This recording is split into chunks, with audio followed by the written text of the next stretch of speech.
Queridos amigos, que alegria! Hoje estaremos gravando o capítulo 18º, faltando apenas mais 2 capítulos para encerrar a primeira parte do livro Evolução em 2 Mundos. O programa é Estudando as Obras de André Luiz. Relembrando que depois, a segunda parte desse livro, são mais 20 programas, só que aí são programas bem curtos, de meia hora no máximo cada um, que é onde nós vamos abordar temas que estão aqui mais específicos, não é? Que é muito interessante esse capítulo.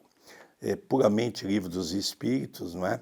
Hoje nós vamos falar um pouquinho sobre sexo e corpo espiritual. Tudo bem com você, André Luiz? Tudo bem, querido Sérgio, mais um dia em que consagramos o nosso tempo, o nosso esforço, para juntos estarmos estudando, aprendendo com André Luiz. Agradeço a todos que têm estudado conosco e interagido com mensagens tão carinhosas. Então o capítulo de hoje é o 18, Sexo e Corpo Espiritual, e o primeiro item é hermafrodismo e unissexualidade. Vamos entender o sentido das duas palavras para iniciarmos o que André Luiz nos diz. Hermafrodita. Hermafrodita é o nome de uma condição na qual a pessoa nasce com os 2 órgãos sexuais, tanto do masculino como do feminino. Em geral, os pacientes só manifestam o problema durante a puberdade. E agora, a unissexualidade significa relações sexuais entre indivíduos do mesmo sexo, homossexualidade. Então aqui nós já vamos ver um pouquinho esses 2 itens à luz do tema sexo e corpo espiritual. Examinando instinto sexual em sua complexidade nas linhas multiformes da vida, convém lembrar que por milênios e milênios, o princípio inteligente se demorou no hermafroditismo das plantas, como por exemplo nos fanerogamos, em cujas flores os estames e pistilos articulam, respectivamente, elementos masculinos e femininos.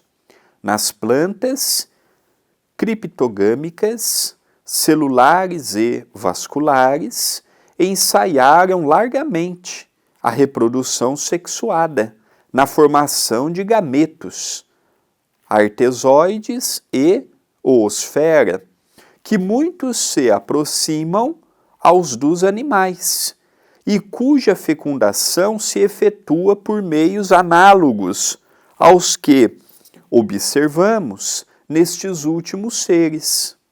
Depois de muitas metamorfoses, que não cabem num estudo sintético quanto o nosso, caminhou o elemento espiritual, na reprodução monogônica entre as vastas províncias dos protozoários e metazoários, com a divisão e gemação entre os primeiros, correspondendo à cisão ou estrobilação entre os segundos.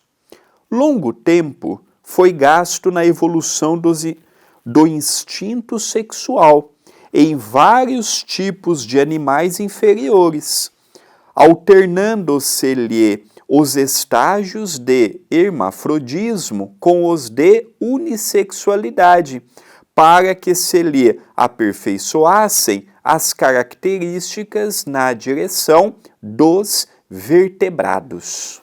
É interessante que esse livro é da década de 50 e André Luiz já traz para nós hermafroditismo, que é o ser que nasce com os 2 órgãos sexuais, masculino e feminino.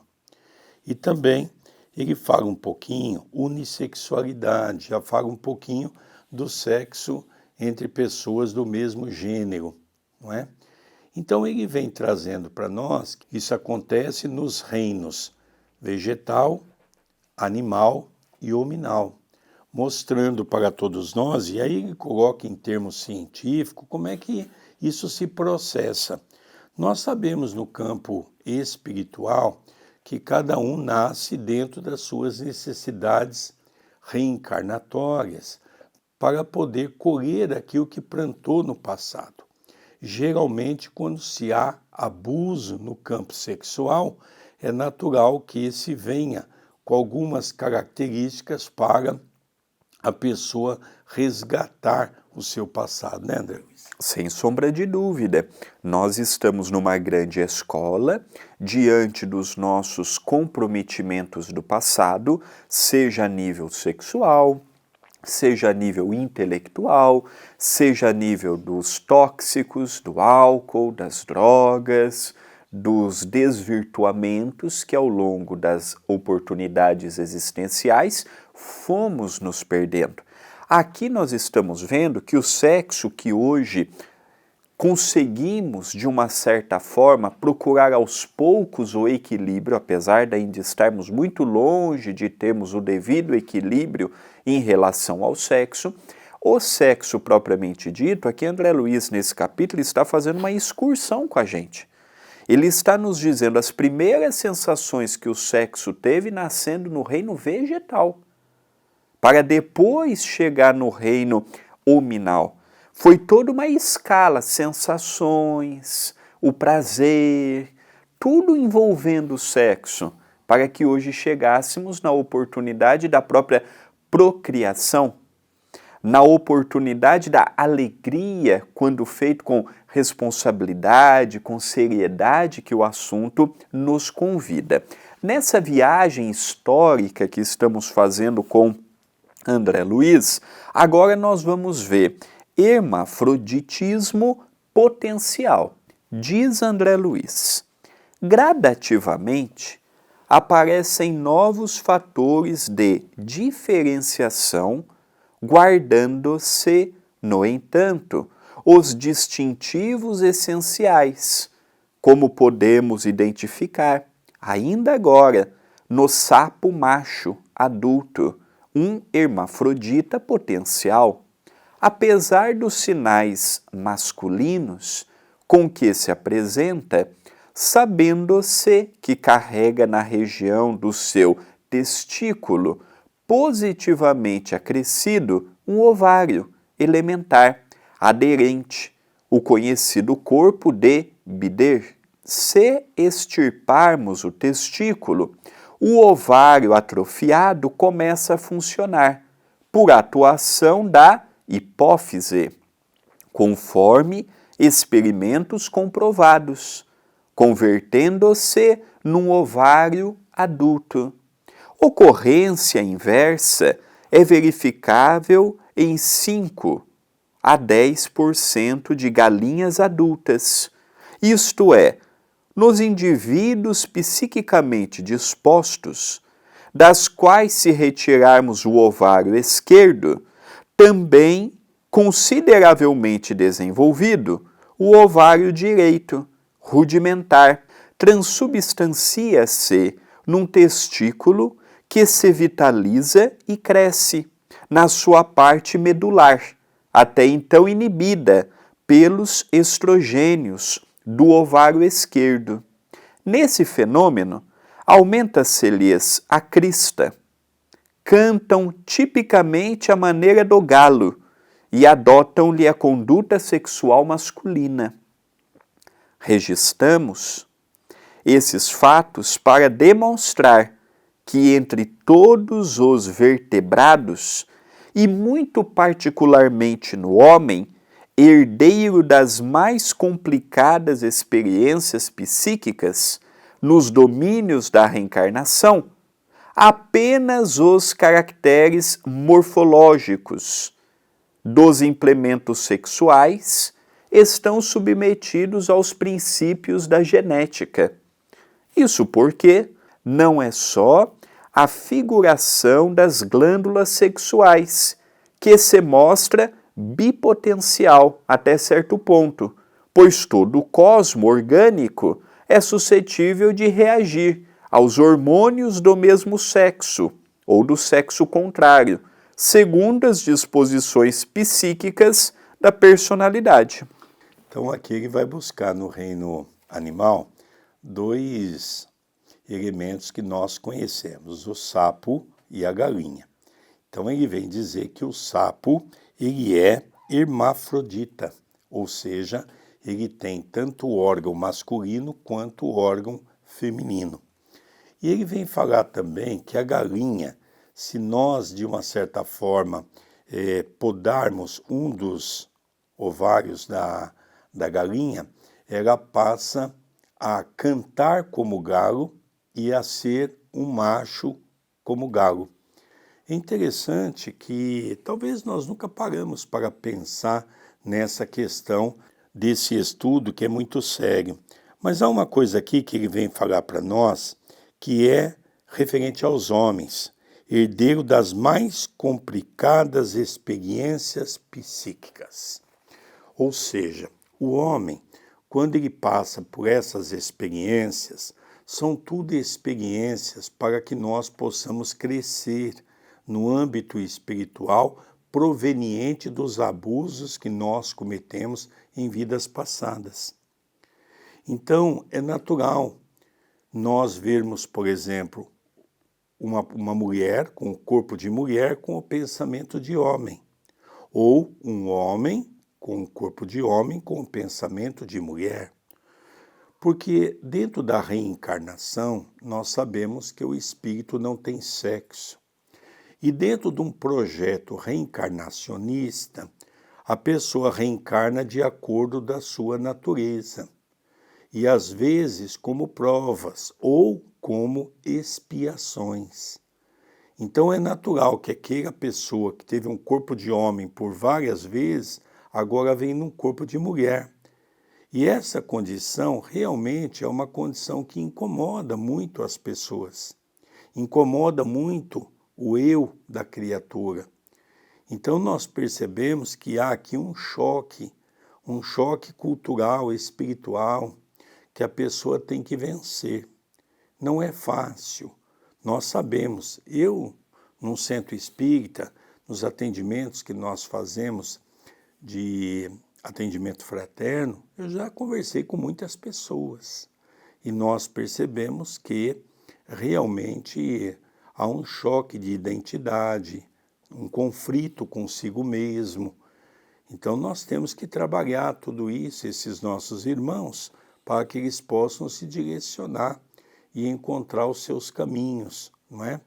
O desvirtuamento do sexo que nós vemos e continuaremos a ver, que é um dos maiores vícios que se tem na Terra, ele ocasiona resgates. E muitas vezes esses resgates são muito difíceis. Agora nós vamos ver a ação dos hormônios. Vamos pesquisar um pouco o que é os hormônios para facilitarmos o entendimento do que André Luiz nos diz. Os hormônios são substâncias químicas mensageiras produzidas pelas glândulas. Cada hormônio produzido pelo corpo humano tem funções específicas, seja de regular o crescimento, a vida sexual, o desenvolvimento e o equilíbrio interno. Por isso, eles são tão importantes para as atividades biológicas do corpo. Neste sentido, vai nos dizer André Luiz, a ação dos hormônios. Atingindo o inequívoco progresso em seus estímulos, o corpo espiritual, desde a protoforma psicossômica nos animais superiores até o homem, conforme a posição da mente a que serve, determina mais ampla riqueza hormonal. As glândulas sexuais que então mobiliza são mais complexas, exercem a própria ação pelos hormônios que segregam, arrojando-os no sangue. Hormônios esses, femininos ou masculinos, que possuem por arcabouço da constituição química em que se expressam o núcleo cicro, pentano, peridro, fenantreno, filiando-se ao grupo dos esteróis. Os hormônios estrogênicos, oriundos do ovário, mantêm os caracteres femininos secundários, e os androgênicos, segregados pelo testículo, sustentam os caracteres masculinos, da mesma ordem. Produzem ações estimulantes e inibitórias. Todavia, como atendem necessariamente a impulsos e determinações da mente, por intermédio do corpo espiritual, incentivam o desenvolvimento ou a maneira de proceder da espécie, mas não os origina.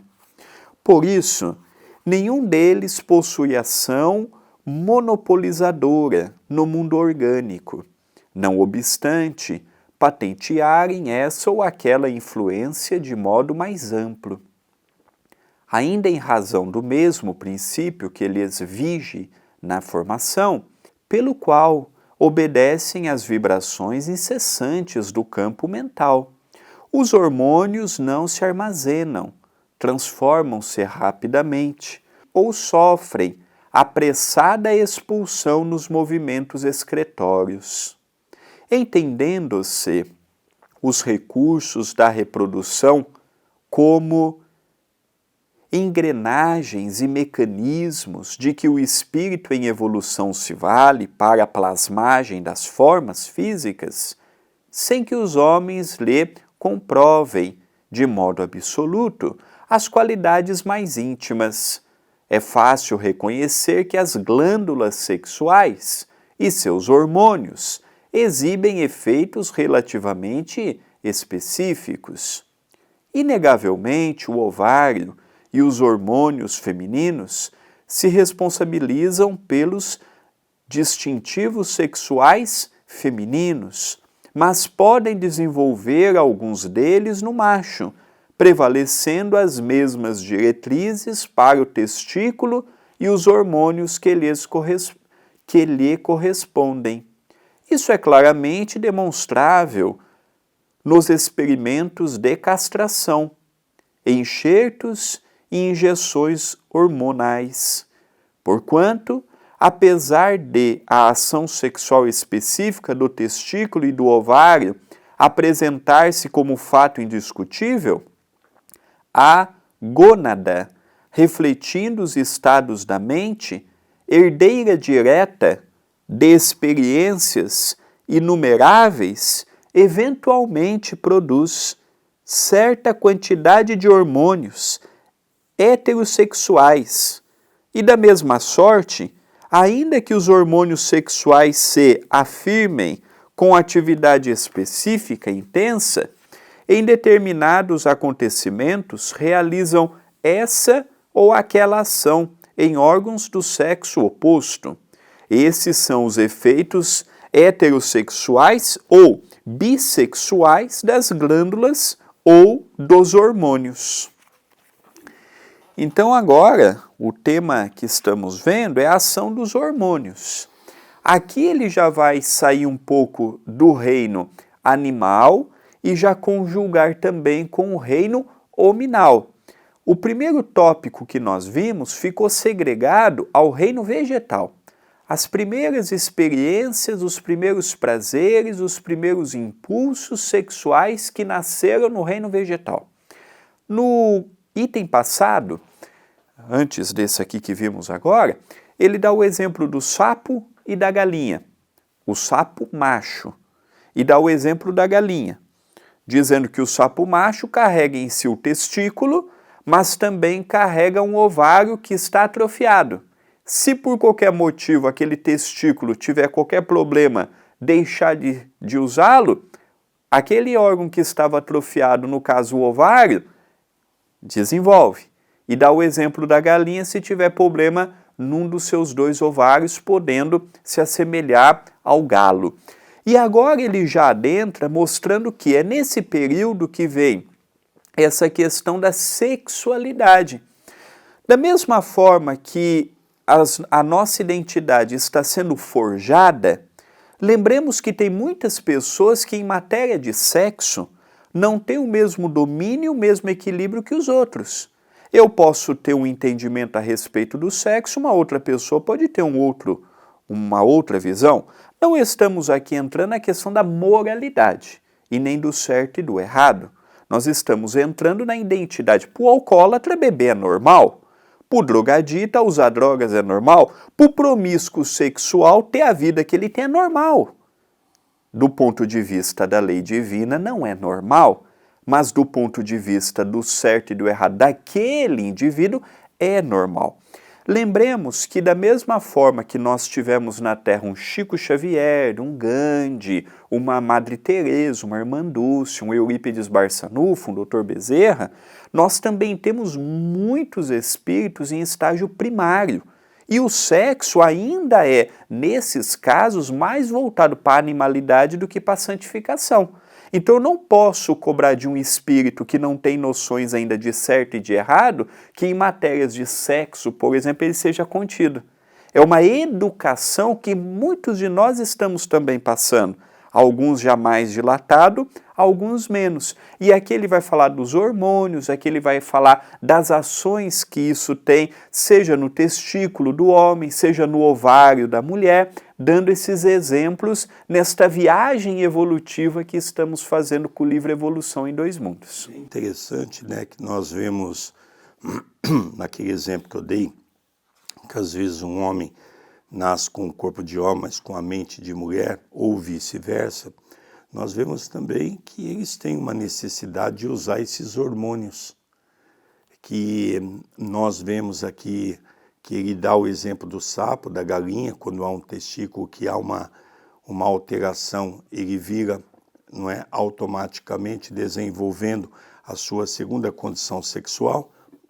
O homem usa os hormônios de mulher e a mulher usa os hormônios de homem, exatamente para quê? Para ter o corpo ideal daquilo que se pensa. Porque, na verdade, quem é o reino pensante ali é o espírito. E o espírito, naquele momento, está como mulher, apesar de ter recebido um corpo de homem.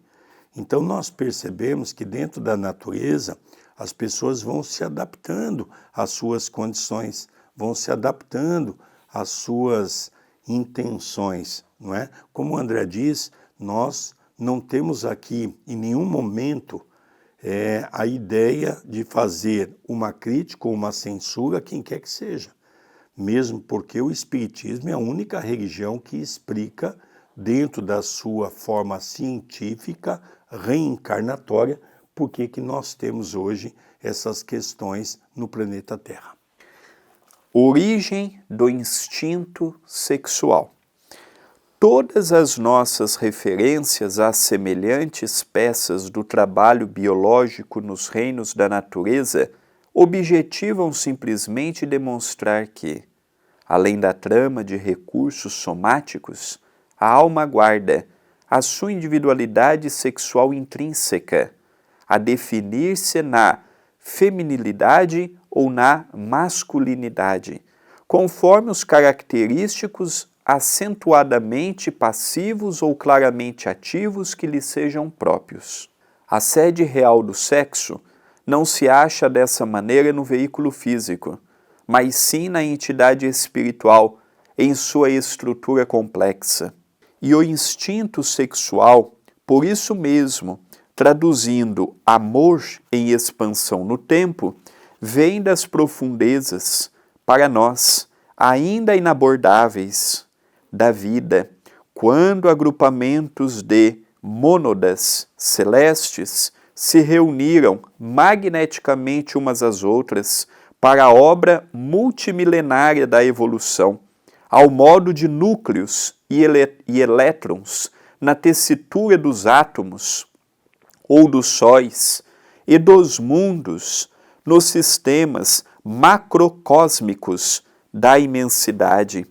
Por ele, as criaturas transitam de caminho a caminho nos domínios da experimentação multifária, adquirindo as qualidades de que necessitam.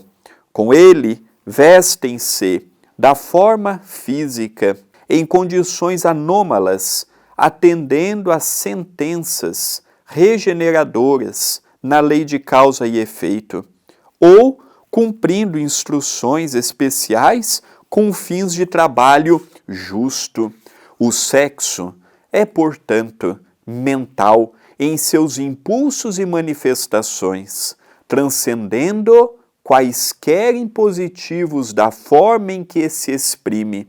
Não obstante, reconheceremos que a maioria das consciências encarnadas permanecem seguramente ajustadas à sinergia mente-corpo, em marcha para a mais vasta complexidade de conhecimento e emoção. Então ele vem falar um pouquinho da origem do instinto sexual, né? Então nós vemos que a sexualidade está presente nos reinos orgânicos, seja o vegetal, o animal e o hominal. E nós vamos ver aqui ele falar um pouquinho de novo para nós da mônada, que nós sabemos que foi a essência que reproduziu as condições sexuais para que, dentro dos aspectos da criação divina, pudesse nos auxiliar no início das nossas formações nesse planeta. Então nós vamos vendo que é importante essa origem, não é? Já que o Espiritismo tem um capítulo que nos explica isso em O Livro dos Espíritos, que nós não temos sexo, não é? A necessidade do sexo é criada pelo homem.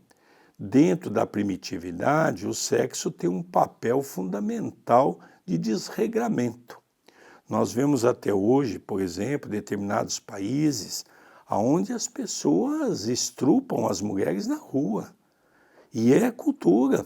Inclusive, há pouco tempo eu estava lendo as dificuldades, por exemplo, que a Alemanha vive quando recebeu uma quantidade enorme de seres muçulmanos que vieram de uma determinada região de conflito e eles passaram a ter problemas na Alemanha, porque alguns daqueles homens começaram a querer estrupar as mulheres alemãs. E aí vem os grandes conflitos, porque para a cabeça desses homens isso é uma coisa normal. Porque tem o desregramento sexual dentro de si, tem os costumes que eles realizam dentro dos seus países. Nós vamos ver nas revistas espíritas Allan Kardec trazer mensagens para nós dizendo que em mundos mais evoluídos o sexo não é tão gritante quanto o nosso, aqui no nosso planeta, que ainda é uma coisa bastante chocante no sentido de que o abuso, a maneira com que nós fizemos o sexo tem um papel primordial de reprodução dentro das esferas superiores da criação divina. E nós fizemos o sexo o quê? Dentro da sua origem, como fala esse capítulo, as questões vertiginosas no campo do desregramento.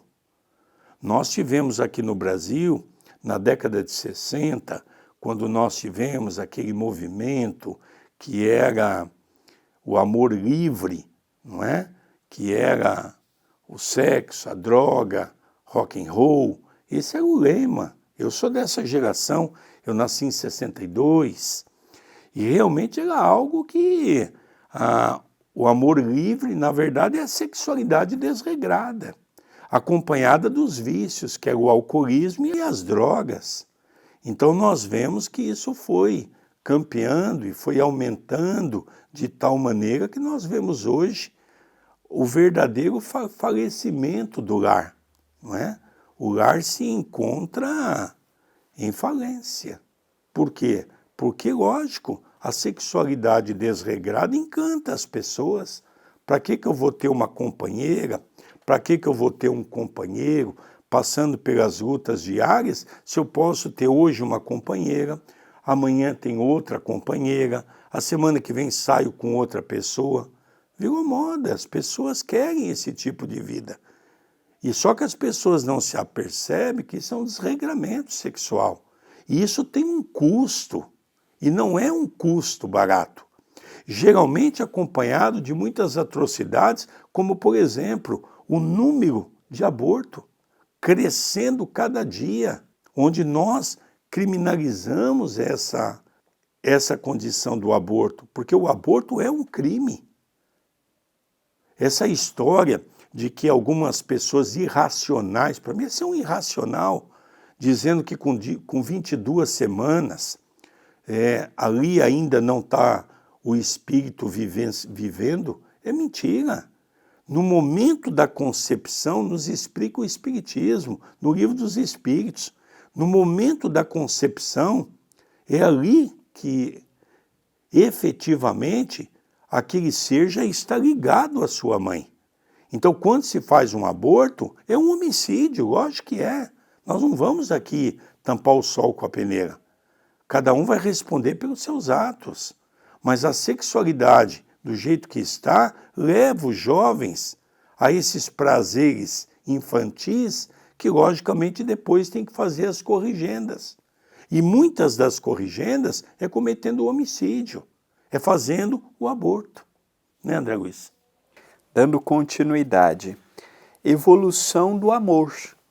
Entretanto, importa reconhecer que à medida que se nos dilata o afastamento da animalidade quase absoluta para a integração com a humanidade, o amor assume dimensões mais elevadas, tanto para os que se verticalizam na virtude, como para os que se horizontalizam na inteligência. Nos primeiros, cujos sentimentos se alteiam para as esferas superiores, o amor se ilumina e purifica, mas ainda é instinto sexual nos mais nobres aspectos, humanizando-se as forças com que se afina em radiante ascensão para Deus.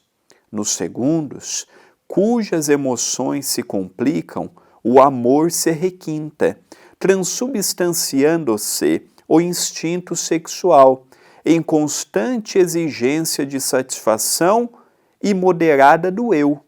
De conformidade com a psicanálise, que vê na atividade sexual a procura incessante de prazer, concordamos que uns, na própria sublimação, demandam o prazer da criação, identificando-se com a origem divina do universo, enquanto outros se fixam no encalço do prazer desenfreado e egoístico da autoadoração. Os primeiros aprendem a amar com Deus, os segundos aspiram a ser amados a qualquer preço.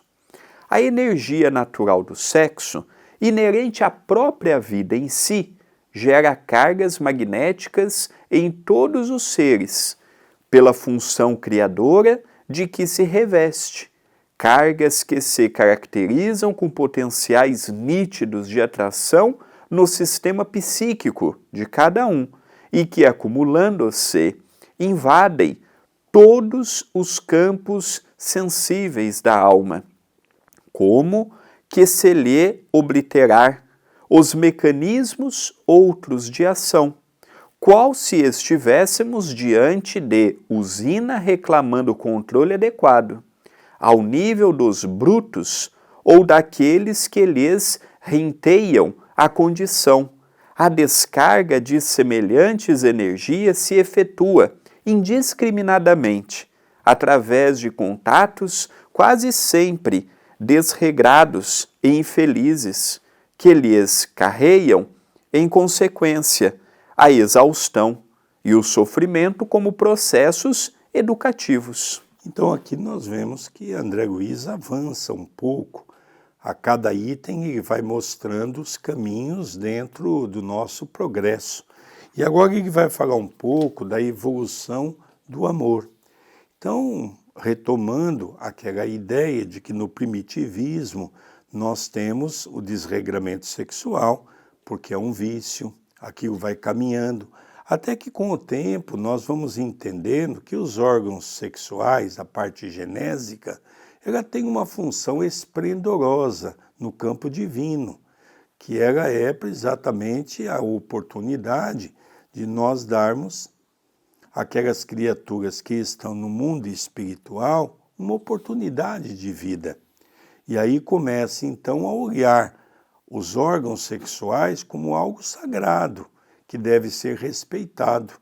É por isso que o cristianismo resgata para todos nós a família, como um ser primordial para a nossa conduta social. Família organizada, sociedade organizada, família em desequilíbrio, sociedade desequilibrada, é uma condição natural. E o sexo, sem sombra de dúvida, ele é o grande motivador para essas questões familiares. Então nós percebemos que André Luiz vem descrever para nós a importância desse amor. Conforme nós vamos, dentro de um processo reencarnatório, aprendendo a amar o nosso próximo, nós vamos aprendendo a amar também o nosso corpo. Como disse Jesus, amarás a teu próximo como a ti mesmo. Nós até hoje não aprendemos a nos amar. Se nós nos amássemos, nós não tínhamos aqueles vícios do álcool, da bebida, da fofoca, da intriga, da sexualidade, que tem trazido tantos equívocos para o nosso corpo físico, para o nosso eu.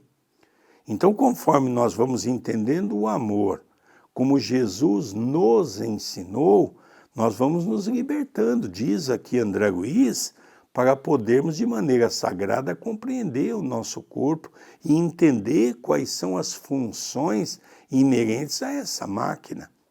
Porque o corpo é uma máquina que foi nos concedida temporariamente por Deus para que nós pudéssemos, então, conduzir o nosso espírito na busca de nossa evolução. Olha que coisa interessante, André Luiz. Sem dúvida. Estamos com André Luiz fazendo uma viagem agora sobre um assunto que não pode ser tabu, que é o sexo. Faz parte da lei da natureza, está desde o reino vegetal, animal, hominal. Precisamos sim debater esses assuntos em casa, na sociedade, tirar aquela visão católica de que o sexo é um pecado, de que o sexo é algo pecaminoso. Não, de modo algum. O sexo faz parte até para que as futuras gerações venham, é por meio dele. O que nós temos que condenar sempre, orientar sempre é o desregramento que está por detrás dele. Agora, quando feito com amor, quando feito com responsabilidade, o sexo não há nada do que ser condenado. Neste capítulo, continua André Luiz. Poligamia e monogamia. O instinto sexual, então, a desvairar-se na poligamia, traça para si mesmo largo roteiro de aprendizagem, a que não escapará pela matemática do destino que nós mesmos criamos. Entretanto, quanto mais se integra a alma no plano da responsabilidade moral para com a vida, mais aprende o impositivo da disciplina própria, a fim de estabelecer com o dom de amar, que lhe é intrínseco, novos programas de trabalho que lhe facultem acesso aos planos superiores. O instinto sexual, nessa fase da evolução, não encontra alegria completa, senão em contato com outro ser que demonstre plena afinidade, porquanto a liberação da energia que lhe é peculiar, do ponto de vista do governo emotivo, solicita compensação de força igual na escala das vibrações magnéticas.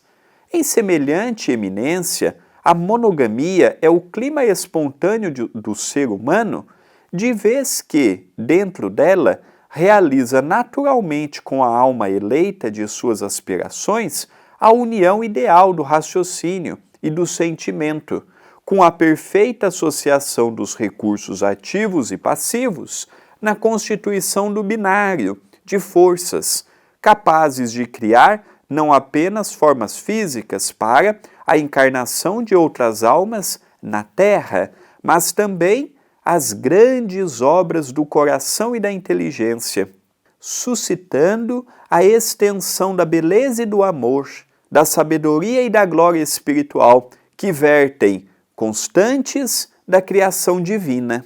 Então hoje nós estamos agora nessa parte da poligamia e também da monogamia, falando da forma que a pessoa... Tem pessoas que têm aquela necessidade de se relacionar com muitas pessoas, a poligamia, aqueles encontros sexuais em que a pessoa não consegue ter a satisfação de ter apenas uma companheira, de ter apenas um companheiro. São estágios evolutivos. Lembremos que da mesma forma que o alcoólatra vai se conscientizar um dia, seja nessa existência ou numa outra, que o alcoolismo lhe prejudica, a pessoa que também não tem este domínio na área do sexo há de também compreender em determinada altura da sua evolução, mais cedo ou mais tarde, hoje ou amanhã, de que o caminho que escolheu não é o certo. Aqui André Luiz não faz um tratado de moralidade. Diga-se de passagem, ele tem muita classe ao falar de um assunto que tem levado tantas pessoas a perder oportunidades valiosas quando se fala de sexo. E aqui, nesse tratado em que ele vai falar de sexo e corpo espiritual, ele vem falando que quando sublimarmos o nosso próprio ser, nós vamos substituir o sexo pelo amor. Nós vamos substituir aqueles prazeres de curta duração por prazeres de longa duração. Então, a forma com que um primitivo compreende o sexo é muito diferente da forma que um espírito sublimado a compreende. Tendemos, nesta dimensão, a perder esta necessidade. As grandes almas que passaram aqui no mundo já não tinham mais essa necessidade. Evidentemente que quando toda a coletividade ver o sexo e sentir o sexo de outra forma, naturalmente que a reprodução virá por outras vias, porque a reencarnação precisa continuar. Então é um assunto fantástico. Ele vai falar da monogamia, quando o espírito já consegue reunir em si e ver uma outra pessoa, essa comunhão de sentimentos, essa comunhão de alegrias. É um capítulo apaixonante, o que hoje nós estamos vendo. E é interessante, eu gostaria também de falar um pouquinho sobre a questão reencarnatória, não é? Nós vemos, por exemplo, um espírito que reencarna, que veio daquelas regiões onde a poligamia era algo normal. A pessoa poderia ter 4, 5, 8, 10, 15 mulheres, de acordo da sua condição financeira. Essas pessoas desencarnam e, logicamente, ela criou dentro de si uma concepção do que é certo, do que é errado. Vão preparar uma nova reencarnação e, logicamente, dentro dessa nova reencarnação não há sobressalto. Ele criou uma necessidade. Por isso que nós vemos hoje muitas pessoas com aquela necessidade de ter várias mulheres, mulheres com a necessidade de ter vários homens. Ou seja, tem pessoas que dizem, ela tem um problema, o corpo sente. Não é o corpo que sente vontade, é a mente que sente vontade. Esse livro me mostrou uma coisa muito interessante, que quem tem o predomínio é a mente. E nós temos que controlar a mente, né, André Luiz? Sem dúvida, não só em termos de sexo, mas em termos das doenças, em termos da euforia, em termos da tristeza, em termos da alegria. A mente é o grande condutor da nossa própria evolução e da estabilidade aqui no nosso próprio dia a dia. Agora nós vamos ver o penúltimo item, que é alimento espiritual. Há, por isso, consórcios de infinita gradação no plano terrestre e no plano espiritual, nos quais os elementos sutis de comunhão prevalecem, acima das linhas morfológicas do vaso físico. Por se ajustarem ao sistema psíquico, antes que as engrenagens da carne, em circuitos substanciais de energia. Contudo, até que o espírito consiga purificar as próprias impressões, além da ganga sensorial em que habitualmente se desregra no narcisismo obcecante, valendo-se de outros seres para satisfazer a volúpia de hipertrofiar-se psiquicamente no prazer de si mesmo, numerosas reencarnações instrutivas e reparadoras se lhe debitam no livro da vida, porque não cogita exclusivamente do próprio prazer sem lesar os outros. E toda vez que lesa alguém, abre nova conta resgatável em tempo certo. Isso ocorre porque o instinto sexual não é apenas agente de reprodução entre as formas superiores, mas, acima de tudo, é o reconstituinte das forças espirituais, pelo qual as criaturas encarnadas ou desencarnadas se alimentam mutuamente na permuta de raios psicomagnéticos que lhes são necessários ao progresso. Os espíritos santificados, em cuja natureza superevolvida o instinto sexual se diviniza, estão relativamente unidos aos espíritos glorificados, em que descobrem as representações de Deus, que procuram, recolhendo de semelhantes entidades as cargas magnéticas sublimadas, por eles próprios liberadas no êxtase espiritual. De outro lado, as almas primitivas comumente lhe gastam a força em excessos que lhes impõem duras lições. Entre os espíritos santificados e as almas primitivas, milhões de criaturas conscientes viajando da rude animalidade para a humanidade enobrecida. Em muitas ocasiões se arrojam a experiências menos dignas, privando a companheira ou o companheiro do alimento psíquico a que nos reportamos, interrompendo a comunhão sexual que lhes alentava a euforia. E se as forças sexuais não se encontram suficientemente controladas por valores morais nas vítimas, surgem frequentemente longos processos de desespero ou de delinquência. Então nós vemos o alimento espiritual, né? Falamos há pouco da questão reencarnatória, que os espíritos reencarnam com as tendências, e a nossa grande obra na Terra é, a cada reencarnação, começarmos a controlar os nossos instintos, as nossas vontades. Então, quem que tem a vontade? É o corpo ou é o espírito? É o espírito ou é o corpo? Na verdade, tudo emana daquilo que nós criamos na nossa terra mental. Então, quem sente vontade é o espírito. É por isso que quando nós perdemos o corpo físico, no chamado processo de desencarnação, o espírito volta para o mundo espiritual com as mesmas necessidades. E fica como alcoólatra, como drogadita, fica atrás de encontrar grupos que estão fazendo, no caso do sexo orgia, para poder se alimentar daquele momento. É muito interessante isso. André Luiz, em outras obras anteriores que nós já estudamos, está aqui na nossa TV A Caminho da Luz, André Luiz fala sobre isso. Espíritos, por exemplo, que à noite, quando adormece, tem uma necessidade tão grande que ele sai do corpo, vai buscar os prostíbulos.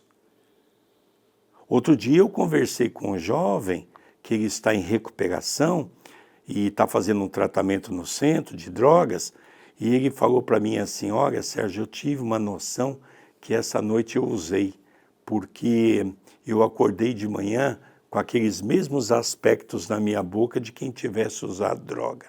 Então nós percebemos que os espíritos, nas suas necessidades, buscam, seja estando no corpo ou fora do corpo. E André Luiz vai coroar o capítulo de hoje com o último item: enfermidades do instinto sexual. As cargas magnéticas do instinto, acumuladas e desbordantes na personalidade, a falta de sólido socorro íntimo para que se canalizem na direção do bem, obliteram as faculdades, ainda vacilantes, do discernimento, e a maneira do esfaimado, alheio ao bom senso, a criatura, lesada em seu equilíbrio sexual, costuma entregar-se à rebelião e à loucura, em síndromes espirituais de ciúme ou despeito. A face das torturas genésicas a que se vê relegada, gera aflitivas contas kármicas a lhe vergastarem a alma no espaço e a lhe retardarem o progresso no tempo.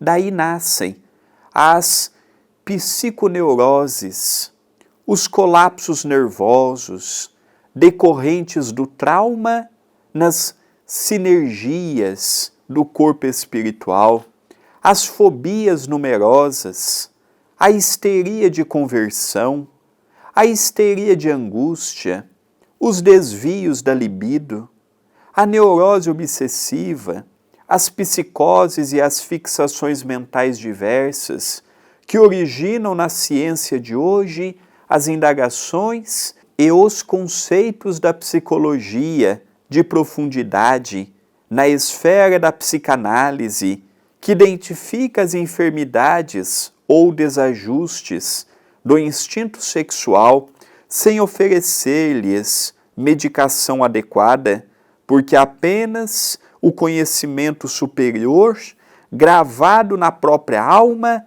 pode opor barreiras à extensão do conflito existente, traçando caminhos novos à energia criadora do sexo, quando em perigoso desequilíbrio.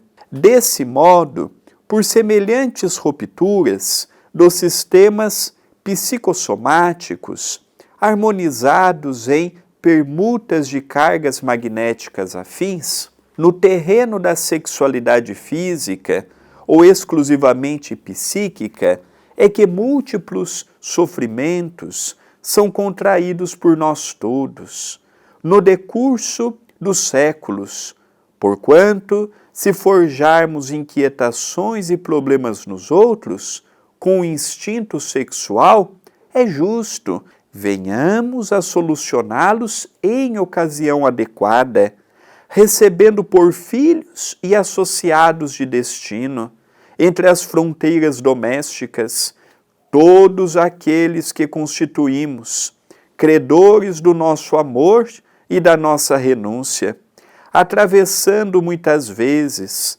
padecimentos inomináveis para assegurar-lhes o refazimento preciso.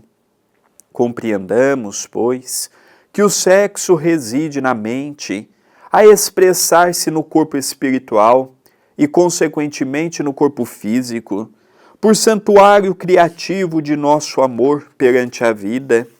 Em razão disso, ninguém escarnecerá dele, desarmonizando-lhe as forças, sem escarnecer e desarmonizar-se a si mesmo. Mensagem recebida por Chico Xavier em Pedro Leopoldo, dia 30 de março de 1958. Eu confesso que eu adorei o capítulo de hoje, a maneira respeitosa com que André Luiz trata um assunto tão sério. Até hoje tem muitas casas espíritas, tem muitas igrejas evangélicas, tem muitos padres que não gostam de falar da sexualidade. André Luiz trata o assunto aqui com uma delicadeza e com um respeito necessário muito grande. E aqui o que eu já comentei, André Luiz faz o desfecho desse capítulo dizendo: compreendamos, pois, que o sexo reside na mente, a expressar-se no corpo espiritual e, consequentemente, no corpo físico. Olha que coisa interessante, do espírito passa para o perispírito à vontade e para o corpo físico. Depois ele diz para nós: por santuário criativo de nosso amor perante a vida. Então esse capítulo, que é enfermidades do instinto sexual, enquanto nós não analisarmos esse fator, nesses quase 40 anos que eu tenho de atendimento fraterno numa casa espírita, eu já vi muitas pessoas, mulheres, por exemplo, que abandonaram o lar para ir para a prostituição. Não pelo dinheiro, pelo prazer da sexualidade desregrada. Eu já vi muitos homens desfazerem os seus lares porque não conseguem conviver apenas com uma única mulher. Eu já vi dentro de um processo reencarnatório, como ele diz aqui, no processo dos nossos resgates, muitas famílias onde o casal tem uma filha, e a filha foi a amante de ontem desse casal, fazendo com que a mãe e a filha se degradassem o amor pelo pai. Eu já vi nesses 40 anos de atendimento fraterno um casal que teve um filho homem, e esse menino desde pequeno degradando-se no campo da vida com o pai pelo amor daquela mãe. Então nós percebemos que a lei divina é justa e bondosa, concedendo para todos nós a oportunidade de resgatarmos os nossos desatinos do ontem. E é muito interessante notarmos o quanto somente o nosso esforço, a nossa dedicação, trocando os aspectos dos vícios pelos aspectos da caridade, fazendo ao próximo aquilo que gostaríamos que o próximo nos fizesse. Quando nós passamos a usar o nosso tempo sagrado para a comunhão de nosso lar e para o trabalho assistencial para com o próximo, nós passamos a encontrar o amor. E o amor passa a ser definitivo em nossas ações. Confesso que esse capítulo de hoje me encheu a alma de alegria, por saber que realmente devemos tocar nesses assuntos de maneira respeitosa para que possamos, então, entender um dos maiores problemas que a sociedade vive, que é o sexo em desregramento. Nós vamos encerrando o capítulo de hoje, agradecendo à TV A Caminho da Luz, ao Centro Espírita Perdão, Amor e Caridade, ao seu dirigente espiritual, nosso querido Dr. Adroaldo Modesto Gil, pela oportunidade que estão nos dando do trabalho. E agradecer a você que tem estudado esta obra e as demais aqui no canal. Interaja com o canal, o gostei, o comentário no vídeo, o compartilhamento, se torne membro e se inscreva no canal. A sua ajuda, ela é muito importante. Queridos amigos, vamos nos despedindo. Um beijo carinhoso no seu coração. Não esqueça, dá o seu gostei, porque a nossa página é monetizada. Precisamos muito da sua ajuda. Até o próximo programa e estamos encerrando então o nosso programa estudando as obras de André Luiz, o livro Evolução em Dois Mundos. Beijo no coração de todos. Muita paz, muita luz, até o próximo programa.